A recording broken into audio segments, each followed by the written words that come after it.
Hello everyone, সবাইকে তনয় জাকা ফার্মের পক্ষ থেকে জানাই স্বাগতম। দেখতেই পাচ্ছেন অ্যাকোরিয়ামের পানি পুরোপুরি ক্রিস্টাল ক্লিয়ার হয়ে আছে। আসলে একটা স্পঞ্জ ফিল্টার ইউজ করার কারণে এতটা ক্লিয়ার দেখা যাচ্ছে। এখানে সবগুলা ফিমেল রেখেছিলাম, আর এই ট্যাঙ্কে আছে আমার কুইটক্সিডো গাপ্পিগুলা, এগুলো জুবিনাইল।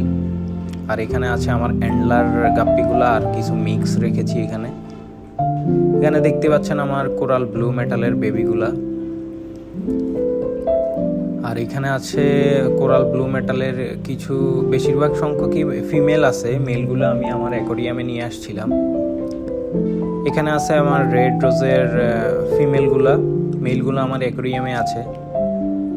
কুইটক্সিডোর আরেকটা বাচ্চার ব্যাচ, দেখতেই পাচ্ছেন অনেকগুলো বাচ্চা পেয়েছি এখানে। তো এই ছিল আজকের মতো, দেখা হবে পরের ভিডিওতে। ধন্যবাদ সবাইকে।